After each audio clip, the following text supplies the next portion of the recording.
Hi, Craig Thompson with the Thompson Insurance Agency. Today I want to talk a little bit about a question that we get asked rather frequently, particularly after we have a windstorm or some type of weather event. And the scenario is this: my tree, the tree from my yard, lands on your car, your garage, or the roof of your house. So it was property that was in my yard that caused damage to your property. Most people would logically think that my policy would respond and pay for the damage that you sustained. And actually, it's the opposite. The person that sustains the damage, be it on their auto under an auto policy or their home or garage under a homeowner's policy, they use their policy. Now, the bad news is that their deductible will apply. But the good news is that it's typically not looked at by insurance companies as kind of a black mark against them.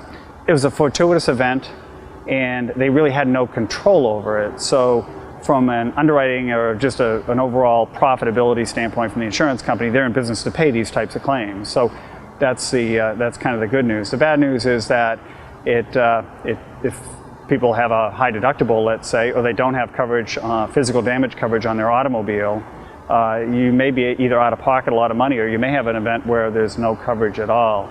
But I'd like to dispel the myth that the person who owns the tree or the property pays for the damage, because it just doesn't work that way.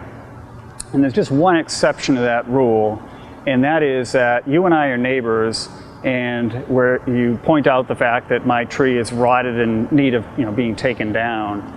I agree. I say I'm just not going to do it right now. I don't have the time or the money. And then the tree falls on your property. In that scenario, actually, you could file a liability claim against my homeowner's insurance company, and my insurance. You file a claim against me, but my homeowner's insurance company would actually pay for that. This is a very rare instance. It doesn't happen very often, but that is the only caveat or exception to the rule that basically says that everybody collects under their own policy.